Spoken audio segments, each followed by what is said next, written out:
में एक कम कर लो, तो 4320 आ गया। जितना आया उसको इससे माइनस कर दो। तो जब मैं माइनस करूंगा तो 9 माइनस 4 5, 9 माइनस 3 6, 9 माइनस 2 7 और 9 माइनस 0 9। तो मुझे उठ के कैलसी उठाने का झंझट भी नहीं करना पड़ा। वो गिर गया। ओहो, शीशा हो या दिल हो टूट जाता है, वही हो गया यहाँ पर। Which of the following can not be the ratio of broken mirrors to unbroken mirrors. Hello everyone, मैं हूं C Ashish Kedia and I welcome you all to the first class of quantitative aptitude. इसके पहले कि मैं क्लास स्टार्ट करूं, quantitative aptitude यानी maths as a subject के बारे में, सीए फाउंडेशन में क्या क्या चैलेंजेस आएंगे, क्या क्या अपॉर्चुनिटीज आएंगी, पहले वो मैं बता देता हूं। किस तरह से हमारा सिलेबस डिवाइडेड है, मैं आपके साथ वो डिस्कस करूंगा। फिर हम लोग एक चैप्टर के साथ स्टार्ट करेंगे। कुछ वीडियोस हमारे स्टार्टिंग के यूट्यूब पर आएंगे इस पर्टिकुलर चैनल पर, जिससे हर स्टूडेंट जो है वो इन चैप्टर्स का बेनिफिट उठा सके एंड उनको एक आइडिया लग जाए कि किस तरीके से वो लोग अप्रोच कर सकते हैं एग्जाम के क्वेश्चंस को। क्योंकि हम लोगों का काफी फोकस रहने वाला है क्लास के दौरान कि हम लोग ट्रिक्स पर फोकस करें कॉन्सेप्ट्स के साथ साथ। Right sir. एंड बाकी जो हमारी क्लासेस रहेंगी इस पर्टिकुलर सब्जेक्ट की, वो हमारे केडिया क्लासेस के मोबाइल ऐप पर अवेलेबल रहेंगी, जो स्टूडेंट्स हमारे साथ रजिस्टर्ड रहेंगे उनके लिए। कोई भी स्टूडेंट हमारे साथ जुड़ना चाहता है, उसके लिए व्हाट्सएप डिटेल आपको बगल में दिख रहा है, आप केवल व्हाट्सएप कर देना एंड उसके बाद नेसेसरी इंफॉर्मेशन और हेल्प आपको हमारी तरफ से मिल जाएगा। Right sir. ये वीडियो किस अटेम्प्ट के लिए है, जैसा आप लोग देख पा रहे हो, May 25 एंड बियॉन्ड अटेम्प्ट के स्टूडेंट्स के लिए है। सर, क्या ये जो सब्जेक्ट है मैथ्स, अगर हमारा 11-12 में नहीं किया हुआ है, इसकी वजह से हमें सफर करना पड़ेगा? जवाब है बिल्कुल नहीं। क्यों सर, और कैसे हम लोग आराम से अप्रोच कर सकते हैं? 11-12 में हमारा मैथ्स जैसा भी रहा हो या मैथ्स नहीं भी था, तब भी हम लोग कैसे इजीली नेविगेट कर सकते हैं इस सब्जेक्ट के थ्रू? आइए पहले अपने सिलेबस देखते हैं, तब आपको इसका जवाब भी मिल जाएगा। तो फ्रेंड्स, आपका जो क्वांटिटेटिव एप्टीट्यूड का सिलेबस है, ये 3 हिस्सों में बटा हुआ है, जैसा कि आप देख पा रहे हो। Business maths, LR and statistics. Sir, इनका वेटेज क्या है? ये जो मैंने पीडीएफ अभी खोला है, ये इंस्टीट्यूट की ही वेबसाइट से मैंने डाउनलोड कर रखा है, ठीक है, इस पर्टिकुलर पीडीएफ को। बिजनेस मैथ्स स्टूडेंट्स आते हैं 40 मार्क्स का, 40% एक्चुअली, तो हाँ ठीक है 40 मार्क्स हो गया। स्टैट्स अगेन 40% है एंड एलआर लॉजिकल रीजनिंग 20% है, यानी 20 मार्क्स का है। ठीक है सर। अभी सर, हमारा पेपर तो एमसीक्यू होता है, राइट? जी हाँ सर, आपके एमसीक्यू पेपर होते हैं जिसमें 100 क्वेश्चंस रहते हैं। हर क्वेश्चन 1 नंबर का रहता है, इसका मतलब टोटल 100 मार्क्स के पेपर होते हैं आपके। और एक बात और बता देता हूं मैं आपको, इस पेपर को सॉल्व करने के लिए आप लोग को 2 आवर्स मिलते हैं, ठीक है। और सर, कोई नेगेटिव मार्किंग है क्या? हाँ जी सर, अगर आपने कोई गलत आंसर दिया हो तो आप लोगों का -0.25 होता है। सिंपल भाषा में, अगर आपको एक सही आंसर का 1 रुपया मिलता है तो एक गलत आंसर का 25 पैसा कट जाता है। सर, समझ में आ गया? अच्छा, ये भी कैसे सोचे कि सर हमें कोई आंसर करना चाहिए कि नहीं एग्जाम में, ये भी मैं ड्यूरिंग अवर डिस्कशन, जो हमारा क्लासेस चल रहा होगा, आज तो फर्स्ट क्लास है, तो आप लोगों को वो डेफिनेटली मैं उसके बारे में भी गाइडेंस दूंगा, राइट? आइए एक बार देख लीजिए बिजनेस मैथ्स के अंदर आपके क्या क्या चैप्टर्स है। शुरुआत होता है रेशियो, प्रोपोर्शन, इंडाइसेस, लॉगरिदम से, एंड देन इक्वेशंस, फिर इनइक्वालिटीज, जो कि लगभग 20 से 30% ऑफ 40 मार्क्स, यानी लगभग लगभग 10 से 12 मार्क्स का आता है, ये तीनों मिलाकर। मैथमेटिक्स ऑफ फाइनेंस, बेहद इंटरेस्टिंग, एकदम नया और बहुत ही इजी टॉपिक है, जहां पे स्टूडेंट्स इजीली मार्क्स स्कोर करते हैं। Permutation, combination, sequence and series, sets, relations, functions, limits, continuity and differentiation and integration, ये हमारा फ्रेंड्स बिजनेस मैथ्स से रिलेटेड पार्ट होता है 40 मार्क्स का। इन सारे चैप्टर्स को जोड़कर 40 मार्क्स आता है। लॉजिकल रीजनिंग अगर आप लोग देखो तो लॉजिकल रीजनिंग में 4 चैप्टर्स होते हैं और इसको ऐड करके 20 मार्क्स आता है।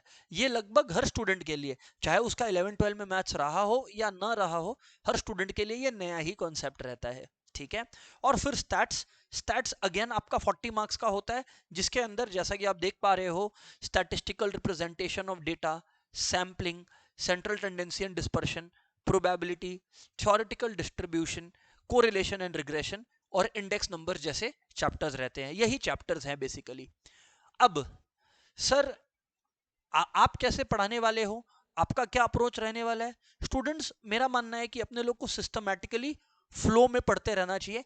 बाकी कैसे क्या आपको नेविगेट करना है वो मैं चैप्टर पढ़ाते समय बता दूंगा, ठीक है।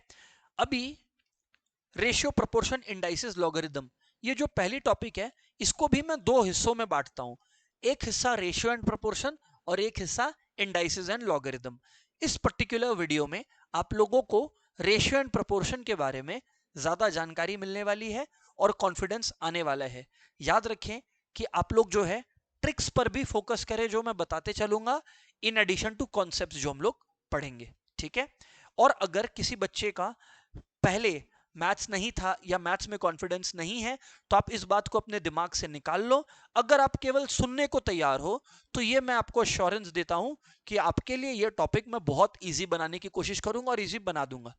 सर, क्या हम लोग क्लास में एमसीक्यू प्रैक्टिस के साथ साथ ट्रिक्स सीखने के साथ साथ पीवाईक्यूज भी करेंगे? जी हाँ, आपको उसका एक एग्जाम्पल मिलने भी वाला है। तो चलिए शुरू से अब शुरू करते हैं। टॉपिक का नाम क्या है सर? Ratio and proportion. हालांकि टॉपिक होता है रेशियो, प्रोपोर्शन, इंडाइसिस, लॉगरिदम, पर मैंने हमेशा ये अप्रोच रखा है कि रेशियो प्रोपोर्शन को एक यूनिट मानो, इंडाइसिस लॉगरिदम को एक यूनिट। इस पर्टिकुलर क्लास में पहले रेशियो, प्रोपोर्शन भी नहीं, पहले रेशियो को अटैक करते हैं, फिर अपने प्रोपोर्शन की तरफ ग्रेजुअली मूव ऑन करेंगे। सर, तो रेशियो क्या है सर? सर, सबसे पहले रेशियो क्या है सर? माय डियर स्टूडेंट्स, अगर सिंपल लैंग्वेज में पूछना चाहो ना तो रेशियो का मतलब होता है कंपैरिजन। रेशियो का मतलब होता है कंपैरिजन। क्या होता है रेशियो का मतलब सर? कंपैरिजन करना। अगर आप कंपेयर कर रहे हो मतलब आप रेशियो के एक्सरसाइज में हो, ठीक है, ओके। मतलब मान लीजिए दो दोस्त हैं आपके, दो दोस्त हैं आपके ए और बी, ठीक है ना, ए और बी। अब ये जो दोस्त है ए और बी आपके, इनके बीच में आप लोगों को कुछ चॉकलेट्स डिस्ट्रीब्यूट करना। आपका बर्थडे था, ए आपका ज्यादा अच्छा दोस्त था तो आपने उसको 30 चॉकलेट्स दिए। बी आपका ठीक ठाक दोस्त था तो बी को आपने जो है 20 चॉकलेट्स दिए, 20 चॉकलेट्स दिए, ठीक है। सो एक बात मैं आपसे पूछना चाहता हूं कि अगर ए को 30 चॉकलेट्स मिले, बी को 20 चॉकलेट्स मिले, ये तो हकीकत था। इसी को रेशियो में हम लोग जब लिखते हैं तो ये सिंबल देते हैं, इसको इश्टू बोलते हैं। यानी कि ए इश्टू बी में चॉकलेट बटा इन द रेशियो 3:2। सर 3:2 क्यों? क्योंकि 30:20, अगर आप 30 डिवाइडेड बाई 20 करते हो तो आपको 3:2 ही मिलता है। इसलिए हमने आपको बताया 3:2 के रेशियो में जो है आप लोगों ने इनके बीच में चॉकलेट्स को बांटा। ये जो कॉन्सेप्ट है इसको बोलते हैं रेशियो, इसको बोलते हैं रेशियो। अब ना आप लोगों को कोई बोल सकता है कि मान लो रेशियो 3:2 है A/B के बीच में, ठीक है ना, एक बार के लिए मान लो जो हमने शुरू किया बात। अब दे आस्क इसका हमें डुप्लीकेट रेशियो बताओ, सब डुप्लीकेट रेशियो बताओ। बाबू, अगर डुप्लीकेट रेशियो कोई पूछता है आपसे ना, इसका मतलब है AC का आपने स्क्वायर कर देना है। इसका मतलब है अगर 3:2 है तो आपने 3² 2² कर देना है, दैट्स इट। मतलब हो गया 9:4। आया समझ में बात? जो रेशियो दिया हुआ है आपको उन्हीं का स्क्वायर्स कर देना है। अगर सर कोई आपसे पूछता है ट्रिप्लिकेट रेशियो निकालने को, तो बाबू ट्रिप्लिकेट रेशियो का मतलब होता है उन्हीं रेशियो का आप लोगों ने क्यूब कर देना है।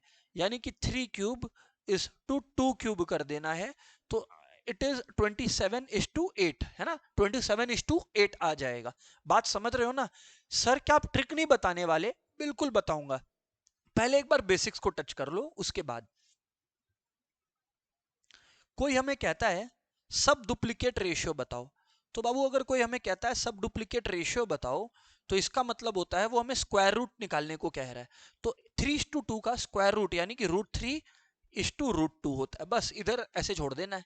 और अगर कोई हमें कहता है सब ट्रिप्लीकेट रेशियो बताओ तो हम लोग फिर कहेंगे सब ट्रिप्लीकेट रेशियो का मतलब होता है क्यूब रूट ऑफ 3:2 बस।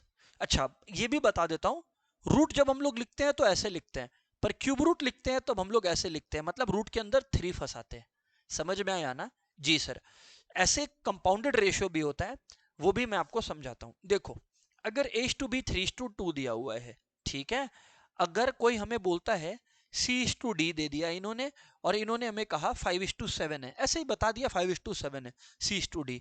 और कोई हमें कहता है कि भाई इसे आप कंपाउंड करो, तो कंपाउंडेड रेशियो के लिए दो रेशियोज देना पड़ेगा इनको। और कंपाउंडेड रेशियो का कैलकुलेशन होता है एवरीवन, मल्टीप्लाई कर दो पहले वाला को पहले वाले से, यानी 3 5 जा 15, 7 2 जा 14, बस ये हो गया कंपाउंडेड रेशियो। ये बहुत बेसिक बात मैं कर रहा हूं, मुझे पता है आप सभी को ये समझ में आ रहा है, मुझे ये भी पता है, ठीक है। तो एक बार समराइज कर देता हूं। रेशियो का मतलब कुछ नहीं है, किस तरह से किसी चीज का डिस्ट्रीब्यूशन हो रहा है उसे हम रेशियो कहते हैं, ठीक है। अगर एक गिवन रेशियो है, उसका हमें डुप्लीकेट निकालना है तो उसका स्क्वायर का रेशियो निकालना है। अगर सब डुप्लीकेट निकालना है तो उसके स्क्वायर रूट्स का रेशियो निकालना है। ट्रिप्लीकेट मतलब उसके क्यूब का रेशियो निकालना है। और सब ट्रिप्लीकेट का मतलब है क्यूब रूट ऑफ ये और ये। सर कोई हमें पूछ सकता है कि 3:2 का डुप्लीकेट रेशियो मतलब स्क्वायर का रेशियो, ये आपने किया कैसे? 3 स्क्वायर, इसको स्क्वायर बोलते हैं, मतलब 3 × 3। 2 स्क्वायर मतलब इसे 2 × 2 कहते हैं, इसलिए 4। ट्रिप्लीकेट रेशियो का मतलब होता है 3³ 2 इसका मतलब है 3 × 3 × 3, क्योंकि 3 के पावर में 3 है तो 27। और 2 के सर पे 3 चढ़ा हुआ है, इसका मतलब 2 खुद से 3 बार मल्टीप्लाई होगा, यानी कि 2 × 2 × 2 कितना आता है? 8 आता है। सर हमें बात समझ में आ गया। अगर कंपाउंडेड रेशियो होता है तो पहले वाले और दूसरे वाले को मल्टीप्लाई कर देते हैं। एक बात मैंने आपको नहीं बताया था, अब वो बताता हूं। किसी भी रेशियो में बाबू जो पहले लिखा रहता है ना, उसको एंटीसीडेंट बोलते हैं। क्या बोलते हैं? एंटीसीडेंट। कहीं घबरा मत जाना, इस वर्ड को सुन के गिर मत जाना, एंटीसीडेंट बोलते हैं। और जो बाद में लिखा रहता है उसको हम लोग कंसीक्वेंट बोलते हैं। क्या बोलते हैं सर? कंसीक्वेंट बोलते हैं। जो पहले लिखा रहता है उसे एंटीसीडेंट कहते हैं, और जो बाद में लिखा रहता है उसे कंसीक्वेंट कहते हैं। सर हमें बात समझ में आ गया है, वेरी गुड। ये खाली नाम है तो इसमें कोई विशेष बात नहीं है सर। पर अब हमें क्वेश्चन का ट्रिक बताओ। बाबू कभी भी क्वेश्चन को सॉल्व करना है ना, तो ट्रिक के ऊपर अब मैं आपके साथ आता हूं। ट्रिक समझने के लिए ये समझो कि पहले आप ये रियलाइज करो कि आप एक एमसीक्यू एग्जाम दे रहे हो, तो एमसीक्यू में आपके कुछ फंडे ऐसे लगेंगे जो कि मैथमेटिकली सही नहीं है, पर उससे हमारा आंसर आ जाता है। और सच बताऊं तो इन द लिमिटेड टाइम हम लोग लॉन्ग मेथड की जगह शॉर्ट मेथड से ही ढूंढेंगे। तो ये समझो कि क्योंकि आप एमसीक्यू कर रहे हो तो आपको शॉर्टकट मेथड का तलाश होना चाहिए। अगर आप अभी भी वही ओल्ड बोरिंग लॉन्गकट मेथड से कर रहे हो तब गड़बड़ है। कुछ सम्स में शॉर्टकट मेथड कर ही नहीं सकते, हालांकि ऐसे सम्स ना के बराबर होते हैं मैथ्स के अंदर, बट स्टिल अगर वैसे सम्स है तो बात समझ में आता है कि आप लॉन्ग कट यूज कर रहे हो, वरना शॉर्टकट मेथड। क्योंकि आप समझो आपको एक क्वेश्चन के लिए एक ही नंबर मिलना है और टाइम आपके पास लिमिटेड है। ये भी मैं समझा देता हूं क्यों। क्योंकि आप अगर 2 घंटे का पेपर लिख रहे हो तो यानी कि 120 मिनट्स है, लिख रहे हो मतलब एमसीक्यू 120 मिनट्स है, ठीक है। 120 मिनट्स में सर 100 क्वेश्चन है आपके पास, 100 क्वेश्चन है 120 मिनट्स, ठीक है।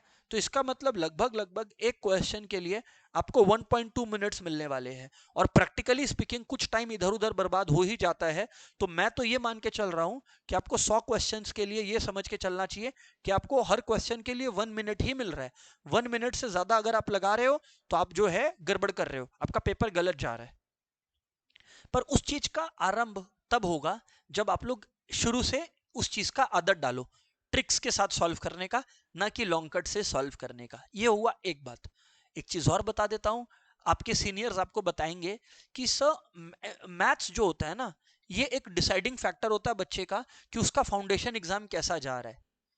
ये मैं इसलिए नहीं कह रहा कि भाई मैं आपको डरा दूं, पर क्योंकि मैं खुद एक चार्टर्ड अकाउंटेंट हूं तो मुझे पता है ना कि कहाँ क्या फोकस रखना चाहिए। फाउंडेशन एग्जाम में बाबू सारे सब्जेक्ट्स को अपने को मेहनत करना है, पर अपने को खास मेहनत मैथ्स पे करना है। इसलिए नहीं क्योंकि मैं मैथ्स का टीचर हूं, या इसलिए नहीं कि मुझे मैथ्स बहुत ज्यादा पसंद है और मुझे बहुत सारी ट्रिक्स पता है। इसलिए क्योंकि जेन्युइनली आप अगर अपने सीनियर्स या अपने दोस्तों से पूछोगे तो मैथ्स ही अधिकतर टाइम उनको रोकता है फाउंडेशन क्लियर करने से। तो इस पर अगर आप लोग मेहनत कर लो तो आपका फाउंडेशन क्लियर होना तो क्या, बहुत अच्छे मार्क्स से आप आगे बढ़ोगे, ये तय है। चलिए शुरू करते हैं। अब हम लोग कुछ क्वेश्चंस है ना, मैं रैंडमली कुछ क्वेश्चन पिक करूंगा एंड ट्रिक बताऊंगा, ठीक है ना। स्टार्ट करते हैं। ये क्वेश्चंस PYQs के नहीं है, जब PYQs के आएंगे तो आपको मैं बता दूंगा, ठीक है। अभी बस प्रैक्टिस कर रहा हूं अपने मटेरियल से। बाय द वे, इस मटेरियल का यानी कि इस चैप्टर के मटेरियल का अगर आपको PDF चाहिए तो ये इसका लिंक मैंने डिस्क्रिप्शन बॉक्स में गूगल ड्राइव का लिंक मैंने डाल दिया है, उधर से आप जाकर डाउनलोड कर सकते हो। एंड अगर आपको आपका इस क्लास के बारे में, ये क्लास कैसा लगा, कितना आपको सीखने मिला, क्योंकि ये फर्स्ट क्लास है तो मुझे सब कुछ बताना पड़ रहा है, कैसा लगा उसका फीडबैक आप लोग जैसे भी ये क्लास देखो, है ना, वहां पर मुझे ये फीडबैक कमेंट बॉक्स में जरूर देना। कंस्ट्रक्टिव फीडबैक के लिए आई एम ऑलवेज वेरी वेलकमिंग, ठीक है ना। तो प्लीज मेक श्योर आप लोग कमेंट बॉक्स में फीडबैक दें। अगर आपको क्लास अच्छा लगे तो इस क्लास के बारे में अपने दोस्तों के साथ भी शेयर करें, सबका हेल्प होना चाहिए। चलिए शुरू से शुरू करते हैं। If x is to y, बाबू क्या लिखा है पढ़िएगा क्वेश्चन को। If x is to y is equals to 2:3, ठीक है ना। मतलब ऐसे समझ लो कि A और B के बीच में चॉकलेट 3:4 के रेशियो में बटा है, 3:4, ठीक है। Find the ratio of x² y plus xy square is to x³ plus y³। अब मैं जो ट्रिक बता रहा हूं ये मैथमेटिकली तो इनकरेक्ट है पर काम करेगा। मैं बता देता हूं क्या। बाबू अगर x इज टू वाई 3:4 लिखा है ना, तो आप x की वैल्यू को 3 मान लो। हालांकि ये गलत है, मैं पहले ही बोल रहा हूं, x की वैल्यू सच में 3 नहीं है, कुछ भी हो सकती है। y की वैल्यू 4 मान लो और बस इसमें बैठा दो, सम हो जाएगा। क्या बात करते हो सर, ऐसे होता है क्या? जी हाँ बिल्कुल होता है। आओ सॉल्व करके देखते हैं ना अपने, है जी। तो x 3 है, 3 इधर पे मैंने बैठाया जी, तो यानी कि 3 स्क्वायर होता है 9 और y कितना है 4, 9 4 जा 36, ठीक है। 36 डाला, x की जगह वापस से मैं क्या डाल रहा हूं 3 डाल रहा हूं और y स्क्वायर यानी 4 स्क्वायर 16। तो 3 इंटू 16 कितना हो गया हमारा 48 हो गया। 3 इंटू 16 कितना हो गया हमारा 48 हो गया, होल डिवाइडेड बाई, अभी आपका आ रहा है x³ प्लस y³। अभी x कितना है 3, सो एवरीवन 3³ कितना होगा, 3³ होगा हमारा 27, ठीक है। 3³ होगा हमारा 27 और y³ यानी कि 4³ 4³ है हमारा 4 4 16 16 4 64, ठीक है ना 64। देखो हो रहा है ना। अब आप लोग देखो 36 प्लस 48 84 होता है और 27 प्लस 64 जो होता है वो 91 होता है। 7 से अगर काटे हम लोग, ये तो पता है ना आपको कि दोनों नंबर 7 से कटते हैं। 7 12 जा 84 और 7 13 जा 91, तो 7 12 जा कर दीजिए, 7 13 जा कर दीजिए, 12:13 आपका आंसर आ गया। आप लोग चेक कर लो। सर समझ आता है। सर ऐसा और क्वेश्चन करवाओगे क्या? हाँ जी बिल्कुल करवाएंगे, पर पहले जो है ना नेक्स्ट क्वेश्चन पे चलते हैं, उसके बाद आपको ये मिलेगा, है ना।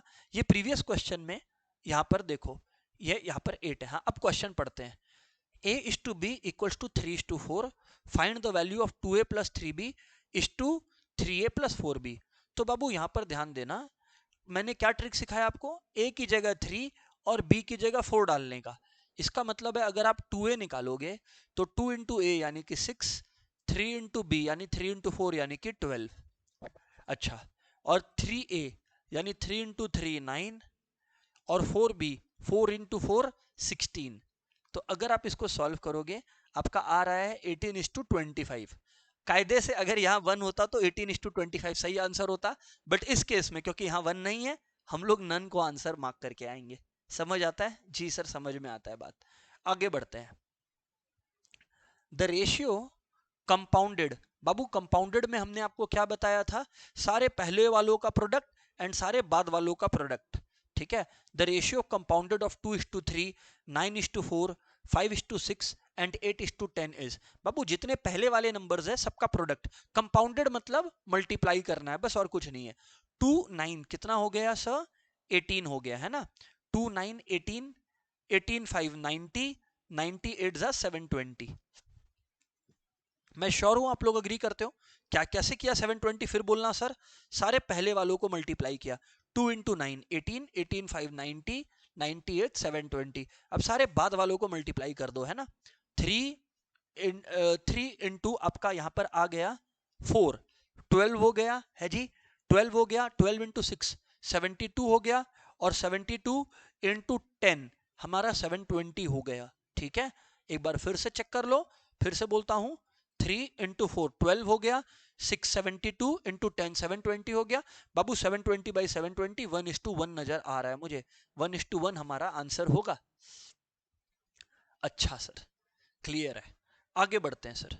फ्रेंड्स देखना आप लोग, the angles of a triangle are in the ratio of 2:7:11। ये वाला केसेस को कैसे सॉल्व करते हैं वो मैं आपको समझाता हूं। देखो, तो find the angles, find the angles 2:7:11 के रेशियो में है। इसको करने का मैं तरीका जो बताऊंगा, दो बताऊंगा आपको, आपकी मर्जी आपको क्या पसंद है। पहला बात आपको पता होना चाहिए दोस्तों, नहीं पता तो याद कर लो कि ट्रायंगल्स के तीनों एंगल का सम होता है 180 डिग्री। ट्रायंगल के तीनों एंगल्स का सम जो होता है वो होता है 180 डिग्री। फिर से बोलूं, ट्रायंगल के तीनों एंगल्स का सम होता है 180 डिग्री। ये ट्रायंगल है, इनको ऐड करके बाबू 180 डिग्री आता है। ठीक है, तो अगर 180 डिग्री आता है, पहली बात तो आप चेक कर लो कि यहां पर जो है 180 डिग्री वाला केस दिया हुआ है। अब 2:7:11 है, तो आप ऐसा करो, सम ऑफ रेशियोज कर लो। 2 + 7 कितना होता है जी? 9। 9 + 11 कितना होता है जी? 20। तो अब आप कैसे कर सकते हो, 2 डिवाइडेड बाई 20, क्योंकि पहला हिस्सा 2 है, तो पहला हिस्सा 20 में से 2 है। बाबू समझो, किसी का 20 में से 2 आया, तो टोटल तो 180 है, तो 180 में कितना आएगा, हाँ या ना बोलो? तो 9 2 18। समझ में आया? अब वैसे ही 2 को हटा दो, अब मैं बोल रहा हूं 2 9 9 आ गया। अब वैसे ही 20 तो नीचे रहेगा, अब ऊपर 7 आ जाएगा। 7 9 63, तो 18 हो गया, 63 हो गया। अब 11 लगा दो, तो 11 9 99। तो ये हो गया सी हमारा आंसर। पर सर कोई और तरीका नहीं है? हाँ जी है ना। ऐसा है कि आप इन सब में काटाकुटी करो, 0 0 0 काट दो, तो 2:7:9 का रेशियो आ रहा है, हमें तो 11 चाहिए। इधर पे काटाकुटी करो तो 3:7:8 का रेशियो आ रहा है। पर अगर 18 63 और 99 है, ये 3 नंबर है ना, इनका अगर आप काटाकुटी करते हैं, सर किससे काटेंगे हम लोग इसको? मान लेते हैं 9 से, तो 9 2 18, कॉमन नंबर 9 7 63 एंड 9 11 99। तो यानी कि 2:7:11 जो हमें चाहिए था। तो इसको बोलता हूं एलिमिनेशन मेथड, उससे भी हमारा जो है सी ही आंसर आता है। आपकी मर्जी आप कैसे करना चाह रहे हो। ठीक है, राइट सर। अब आगे नेक्स्ट क्वेश्चन देखते हैं। Division of ₹324 between x and y is in the ratio 11:7। तो अब आपको पता है 11:7 दिया हुआ है बाबू, तो y को कितना, x and y would get कितना रुपीस। तो बाबू ऐसा है कि हमेशा टोटल कर लो, जब बांटना होता है ना तो टोटल कर लो। जैसे इसमें भी एंगल 180 डिग्री को बांटना था 3 हिस्सों में, तो बाबू वैसे 11 + 7 कितना होता है 18। तो बाबू अगर आपको 18 को बांटना है, 18 का पहला हिस्सा क्या है 11, और कितना बांटना है 324 बांटना है। 18 में से 11, तो 324 में कितना। ठीक है जी। अब आप लोग अगर काटाकुटी करेंगे, सर वो कैसे करते हैं मैं बताता हूं। देखो 3 से कटेगा, मुझे ये कैसे पता, नंबरों को जोड़ लो। जैसे 1 + 8 9 आता है, तो 9 अगर 3 से कटता है तो 18 भी 3 से कटेगा। समझ में आता है? 324 ऐड कर लो, 5 + 4 9। तो अगर 3 से कट, मतलब 3 से 9 कटता है तो ये पूरा नंबर भी कटेगा डेफिनेटली। 3 10 30, 2 बचा, समझ गए ना, 3 10 30, 2 बचा 24, 8 हुआ। तो यानी 108 लिखा यहां पर मैं, 108 लिखा। ठीक है, फिर से 3 2 और फिर 3 36, 2 18, 18 इंटू 11। अब बाबू 18 इंटू 11 होता है 198। कितना होता है 198।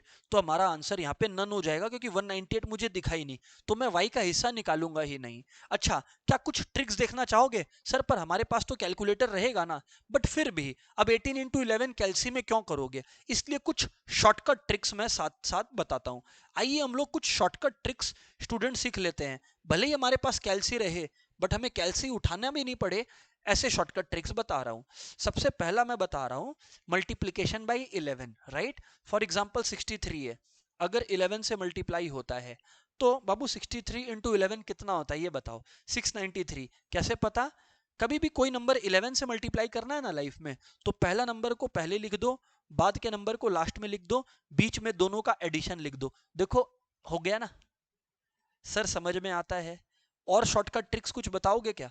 फिर से एक बार और प्रैक्टिस कराता हूं इसी को। सर 3 डिजिट का हुआ तो मान लो 325 इंटू 11 है, तो बाबू पहला डिजिट को पहले रखो, लास्ट के डिजिट को लास्ट में रखो, रख दिया। अब दोनों को जोड़ दो, 3 + 2 कितना होता है 5 होता है, और 2 + 5 बाबू कितना होता है 7 होता है, 3575। अच्छा, ये है ट्रिक।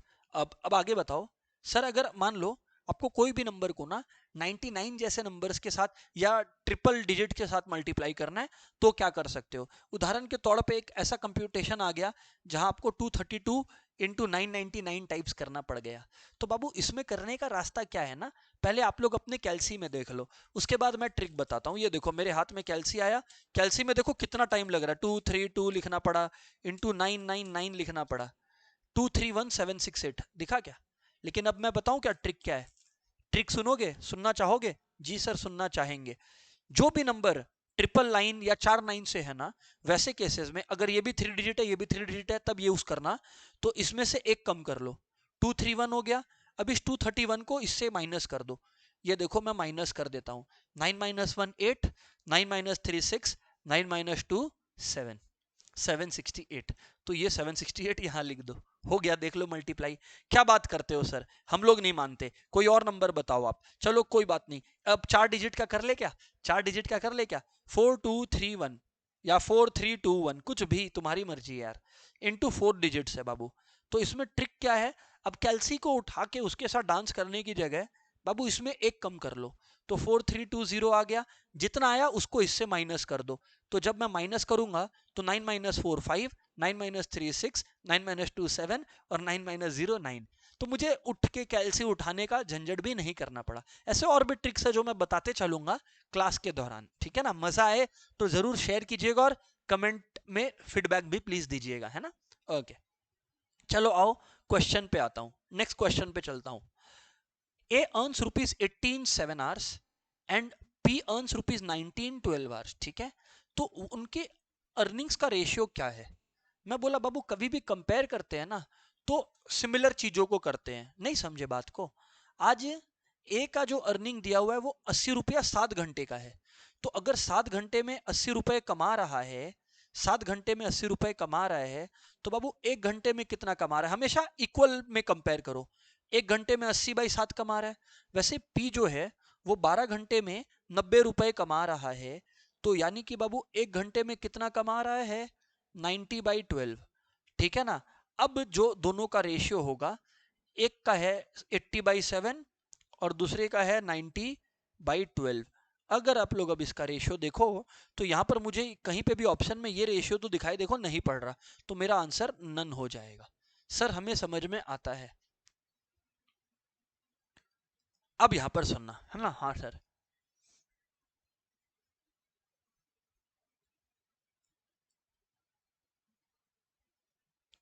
नेक्स्ट क्वेश्चन देखता हूं, अच्छा क्वेश्चन लग रहा है, लॉजिक बेस्ड है। इफ अ कार्टन, कार्टन होता है ना, आप कंटेनर समझ लो जिसमें डजन मिरर्स है, डजन का मतलब है बाबू 12 मिरर्स है ना, 12 पीसेस मिरर है, वो गिर गया, ओहो शीशा हो या दिल हो टूट जाता है, वही हो गया यहाँ पर।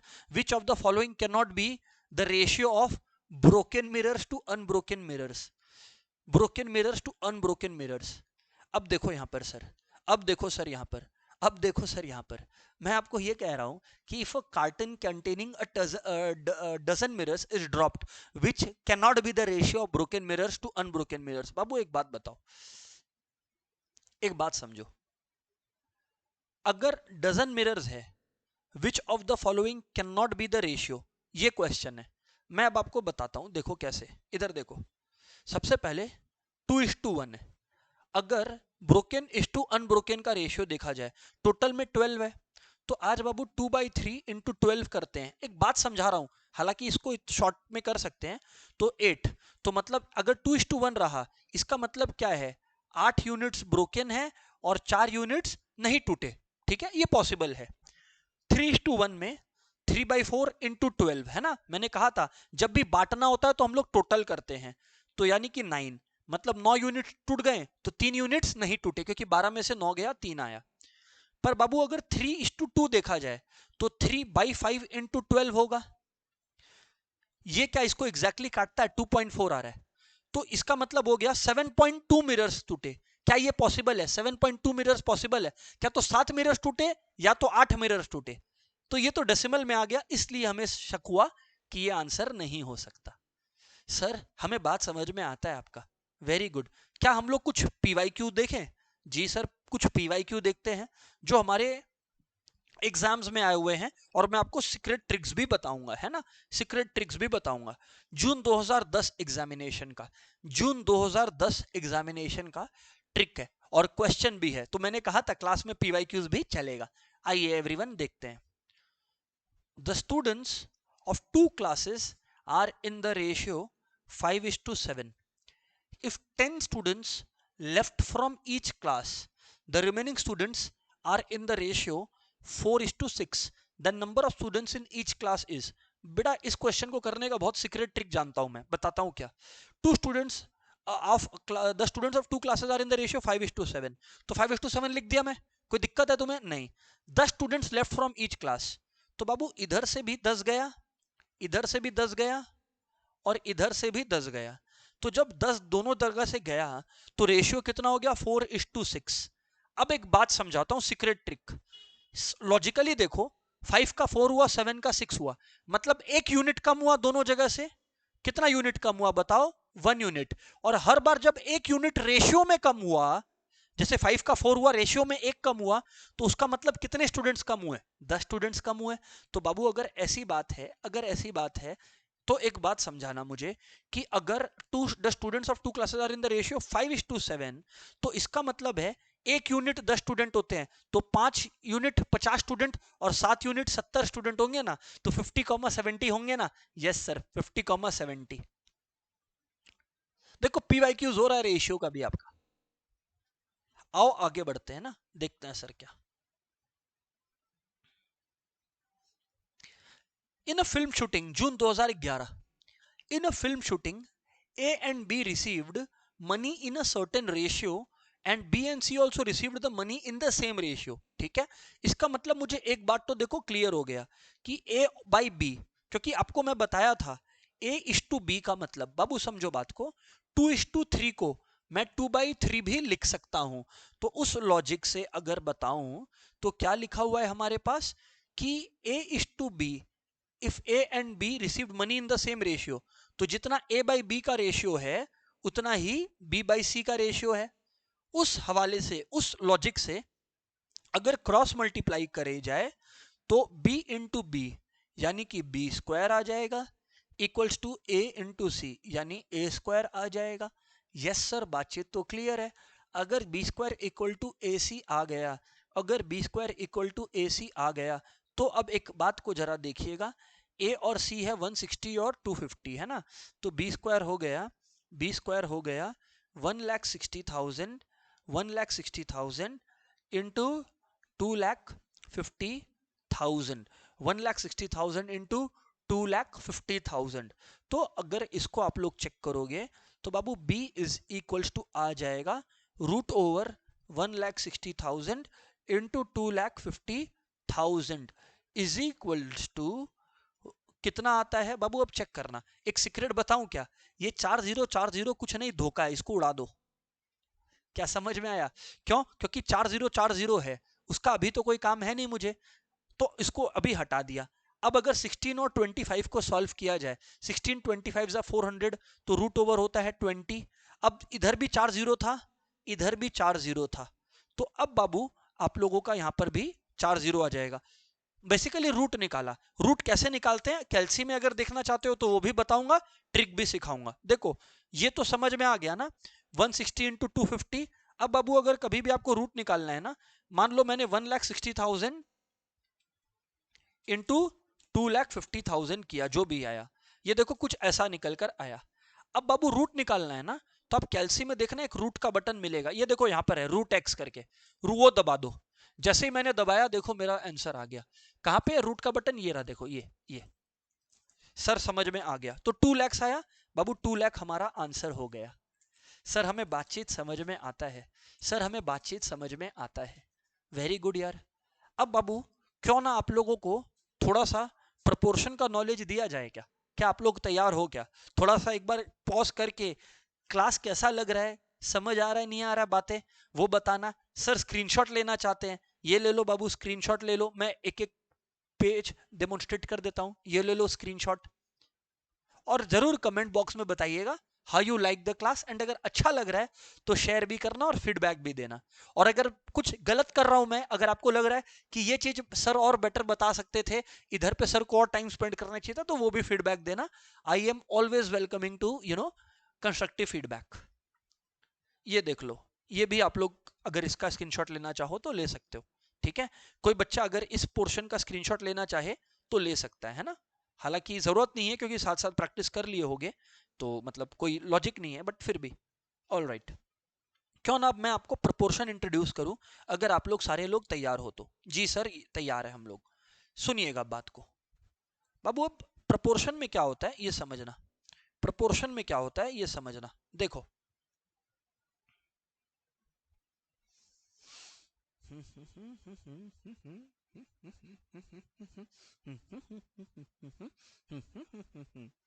Proportion, proportion, proportion, proportion, proportion, proportion. आओ बताता हूं प्रपोर्शन क्या है। बाबू जब रेशियोज को आपस में बढ़ाएं उसे कहते हैं प्रपोर्शन। सर इसका मतलब क्या हुआ सर? आओ इधर पे एग्जांपल देता हूं। मान लो ए और बी के बीच में रेशियो 2:3 का है या 3:2 का है, जिससे रिलेटेड बात चल रही थी, ठीक है ना। और C/D के बीच में जो रेशियो है वो है किसका? वो है मान लो 6:4 का। ऐसे ही मैंने कह दिया कुछ, बस अब समझो बात को। अगर बाबू C/D को काटाकुटी की जाए, मतलब 6/4 लिखा जाए और 2 से काटा जाए तो 3:2 ही आएगा।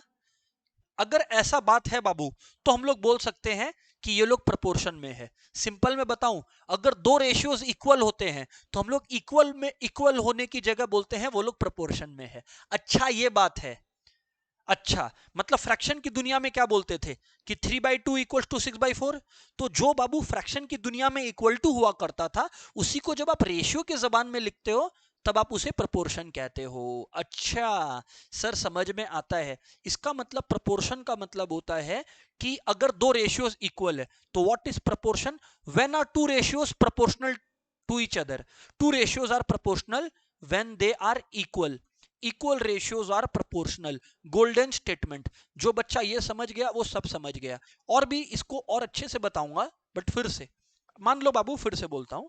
अगर A/B के बीच में रेशियो है 5:11 का, ठीक है ना, और C/D के बीच में जो रेशियो है वो 15:33 है, तो बाबू मैं ये कह रहा हूं कि अगर आप इसको काटाकुटी करोगे, 3 से काटोगे तो 5:11 ही आ रहा है ना। तो कहने का अर्थ है कि C/D और A/B लॉजिकली तो सेम ही बातें कर रहे हैं। इसलिए हम लोग कहते हैं कि ये लोग जो है वो प्रपोर्शन में है। पर sir how to prove that they are in proportion? तो बाबू इसका एक ट्रिक है। Product of means equals to product of extremes. How to prove proportionality? सवाल आपका आता है how to prove proportionality, how to prove proportionality. तो दोस्तों इसका जवाब है product of means is equals to product of extremes, is equals to product of extremes। product of means is equal to product of extremes। ये अगर आप कर दो तो बस बात खत्म हो गया। Product of means equals to product of extremes. Sir हमें बात समझ में आता है, सर हमें बात समझ में आता है, ये एकदम क्लियर है सर हम लोगों को।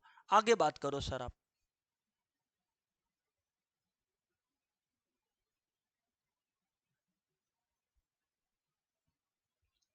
देखो बाबू, कोई हमें पूछता है, जैसे मान लो यही सब में पूछ लिया कि क्या 5:7 प्रोपोर्शनल है 20:28 के साथ। ये क्वेश्चन है। प्रोपोर्शनल का ये साइन होता है बाबू, 4 डॉट है ना, 4 डॉट। ठीक है, अब समझो बाबू, मींस किसको बोलते हैं? ये जो दो टर्म बीच में दिख रहे हैं ना, इसको बोलते हैं मींस। और ये जो दो टर्म साइड में दिख रहे हैं ना, इसको बोलते हैं एक्सट्रीम्स। और रूल क्या है? Product of means should be equal to product of extremes. अब अगर आप प्रोडक्ट ऑफ मीन्स निकालने जाओ तो प्रोडक्ट ऑफ मीन्स कितना होगा? देखो 7 × 20 140 होता है, ठीक है। और प्रोडक्ट ऑफ एक्सट्रीम्स अगर आप लोग निकालने जाओ तो 5 इंटू 28 होता है, यानी कि 140। तो दोनों केसेस में आप देखो प्रोडक्ट ऑफ मीन्स और प्रोडक्ट ऑफ एक्सट्रीम्स जो है वो एक बराबर आ रहा है। इसलिए हम लोग ये कह सकते हैं कि दे आर इन प्रपोर्शन, क्योंकि प्रोडक्ट ऑफ मीन्स और प्रोडक्ट ऑफ एक्सट्रीम्स जो है बाबू वो एक बराबर है। अगर नहीं होता तो हम लोग बोलते प्रोपोर्शन में नहीं है। अगर कोई और मेथड जानना चाहते हो तो देखो 5:7 को साइड रखो, 20:28 को साइड में रख के काटा पीटी कर दो ना, 4 5 जा 4 7 जा, तो देखो 5:7 ही आ गया ना। तो देखो दोस्त, यही तो मैं आपको कह रहा था कि इसको भी बोल सकते हैं प्रोपोर्शन को प्रूफ करने के लिए, ठीक है। तो और प्रोडक्ट ऑफ मीन्स और प्रोडक्ट ऑफ एक्सट्रीम्स अगर इक्वल है तो yes this statement is true, they are in proportion. Sir समझ आ गया। फिर से अब मुझे एक बात आप लोग बताओ, ये क्वेश्चन मैं आपको पहले दे रहा हूं, आप लोग कमेंट बॉक्स में, जो बच्चे हमारा यूट्यूब पर लेक्चर्स देख रहे हैं उन लोग इसका आंसर चैट में देंगे फटाफट, ठीक है ना। 4:5 है, ठीक है, और हमारे पास है 24:30। पॉज करो और बताओ क्या ये प्रोपोर्शन में है, मतलब क्या बीच में मैं ये साइन लगा सकता हूं कि नहीं, और फिर बताओ। पहले चैट में लिखो, फिर मैं पॉज कर लो, सॉल्व कर लो। किया? अब आंसर सुनो बाबू। मींस मतलब बीच वाले नंबर्स, तो 5 इंटू 24 है, आई थिंक 120 होता है, ठीक है, देख लेना एक बार, 120 है। और 4 इंटू 30 यानी एक्सट्रीम्स, एक्सट्रीम्स 4 इंटू 30 120 होता है। तो इसका मतलब है प्रोडक्ट ऑफ मीन्स और प्रोडक्ट ऑफ एक्सट्रीम्स एक बराबर है। तो हाँ, ये लोग प्रोपोर्शन में है, बिल्कुल है। Okay sir. सर अब आप आगे बताओ हमें प्रोपोर्शन के सम्स कैसे होते हैं। एक कॉन्सेप्ट और है, फिर हम लोग प्रोपोर्शन के सम्स पे आते हैं, ठीक है ना। अच्छा एक चीज और बता देता हूं, इसको फर्स्ट प्रोपोर्शन बोलते हैं, इसको सेकंड, इसको थर्ड और इसको फोर्थ। क्यों? अरे जिस ऑर्डर में लिखे हुए रे भाई, first proportion, second proportion, third proportion, fourth proportion. समझ आता है? जी सर। एक और कॉन्सेप्ट है, इसके बाद हम लोग सम्स करेंगे, है ना। क्वेश्चन है मीन प्रोपोर्शन निकालने का। क्वेश्चन है बाबू मीन प्रोपोर्शन निकालने का। क्या निकालने का बताइए? मीन प्रोपोर्शन निकालने का। बाबू पहला क्वेश्चन क्या है बताइए? मीन प्रोपोर्शन निकालने का। तो मैं ये आपको सिखा देता हूं, ठीक है ना, ये मैं आपको सिखा देता हूं, समझिएगा बात को। अगर ए है, बी है, सी है, ए बी और सी है, ठीक है। तो बाबू मीन प्रोपोर्शन का मतलब होता है अगर ए बाई बी बाई सी से इक्वल है, उसको मीन प्रोपोर्शन बोलते हैं। उसमें मीन प्रोपोर्शन कौन सा है? बी है। मीन प्रोपोर्शन का कॉन्सेप्ट है, इसको कंटिन्यूड प्रोपोर्शन बोलते हैं। मीन प्रोपोर्शन बीच वाली वैल्यू को बोलते हैं। इसका मतलब अगर ए बाई बी और बी बाई सी इक्वल है तो ये कंटिन्यूड प्रोपोर्शन में। एग्जांपल देता हूं, रुको। 2:4:8 ये कंटिन्यूड प्रोपोर्शन है। कैसे पता? ये समझो। पहले दो को पकड़ो, 2/4 हाफ होता है, अगले दो को पकड़ो 4/8 हाफ होता है। इसलिए हम लोग इसको कंटिन्यूड प्रोपोर्शन बोलते हैं। और इसमें जो वैल्यू बीच में है उसे मीन प्रोपोर्शन कहते हैं। कभी भी मीन प्रोपोर्शन निकालने आए यानी बी निकालने आए तो सीक्रेट फॉर्मूला है A by B equal to B by C. Secret क्या है लो बता ही देता हूं। तो बाबू अगर क्रॉस मल्टीप्लाई करोगे तो B square equal to A C, यानी कि b equals to root over A C आएगा। यस और नो? Come on. तो यानी कि b equal to root over A C आ गया। ये है मीन प्रोपोर्शन निकालने का फंडा, कि आपको बीच वाले को निकालना है तो बाकी दोनों का प्रोडक्ट का रूट निकाल लो। सर हमें समझ में आता है। आओ ये यहां पर ले आता हूं, आओ ये यहां पर ले आता हूं। क्वेश्चन देखते हैं, है ना। मीन प्रोपोर्शन ऑफ 25 और 81। अभी मैंने आपको क्या सिखाया था कि मीन निकालना है मतलब बीच वाला निकालना है। तो बी निकालना है तो रूट ओवर ऑफ बाकी दोनों का प्रोडक्ट, यानी 25 और 81 का। ये देखो मैं सिखाता हूं कैसे निकालना है। 25 क्या होता है? 5 इंटू 5। 81 क्या होता है? 9 इंटू 9। जो दो बार होते हैं ना वो एक बार लिखना पड़ता है। यानी 2 बार 5 है तो रूट के बाहर आके 1 हो जाएगा, 2 बार 9 है तो रूट के बाहर आके 1 हो जाएगा। 5 9 जा कितना होता है? 45। ये आप कैलसी से भी कर सकते थे। तो हमारा आंसर आ गया कितना बताओ तो? हमारा आंसर आ गया 45। ठीक है सर। अब देखो फोर्थ प्रोपोर्शंस पे है। If 4 members 1/2 1/3 1/5 1/x are proportional, अच्छा मतलब ये दोनों इन दोनों से प्रोपोर्शनल है। प्रोपोर्शन में 4 नंबर्स में क्या ट्रिक बताया था बताइए? प्रोडक्ट ऑफ मीन्स, मतलब बीच वालों का प्रोडक्ट, यानी 1/3 into 1/5 equals two extremes, side वालों का प्रोडक्ट, यानी कि हाफ इंटू 1/x। यस और नो बताइए आप लोग। जी सर।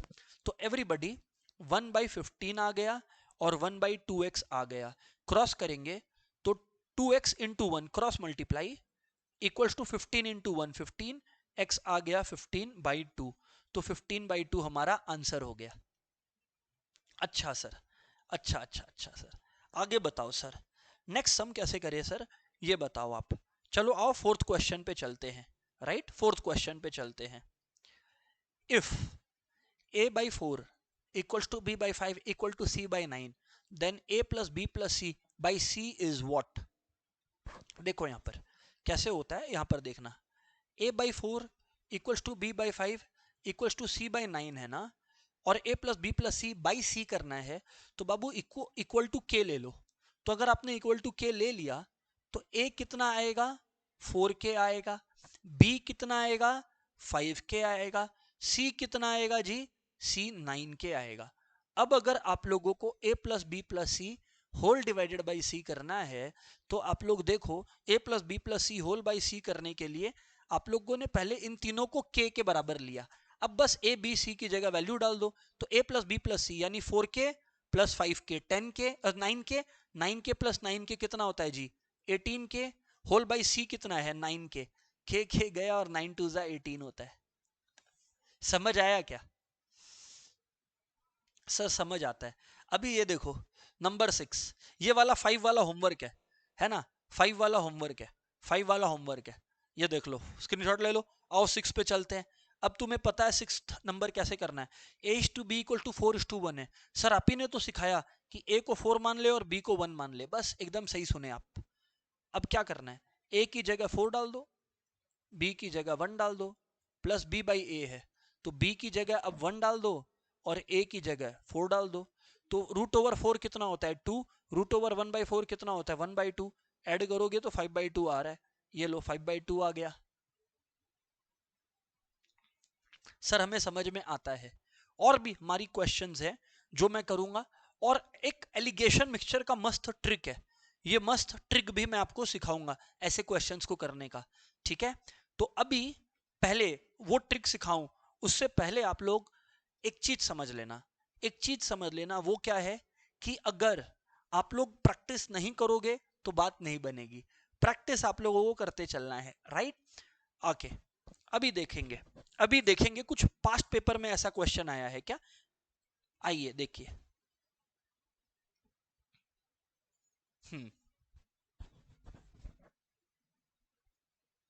देखो, if salary of P is 25% lower than Q and salary of R is 20% higher than Q, ratio of salary of R and P is, तो बाबू ये लोग बेस किसको बनाए, Q को, तो Q की सैलरी 100 रुपीज मान लीजिए ना। तो अगर P की सैलरी 25% कम है, तो Q की सैलरी अगर 100 है तो P की सैलरी 75 है। ठीक है, अच्छा, और सैलरी ऑफ R 20% हायर है Q से, तो यानी 120 है। Ratio R is to P पूछा है, तो 120 पहले और 75 बाद में। अब 120 इज टू 75 है, कॉमन नंबर है, 15 से कटते हैं ये लोग शायद ना, 15 से कटते हैं, हाँ, 15 8 जा 120 और 15 5 जा, तो आंसर 8:5 आ गया। एलिगेशन मिक्सचर पे ये था हमने जो किया, वो दिसंबर 14 का क्वेश्चन था।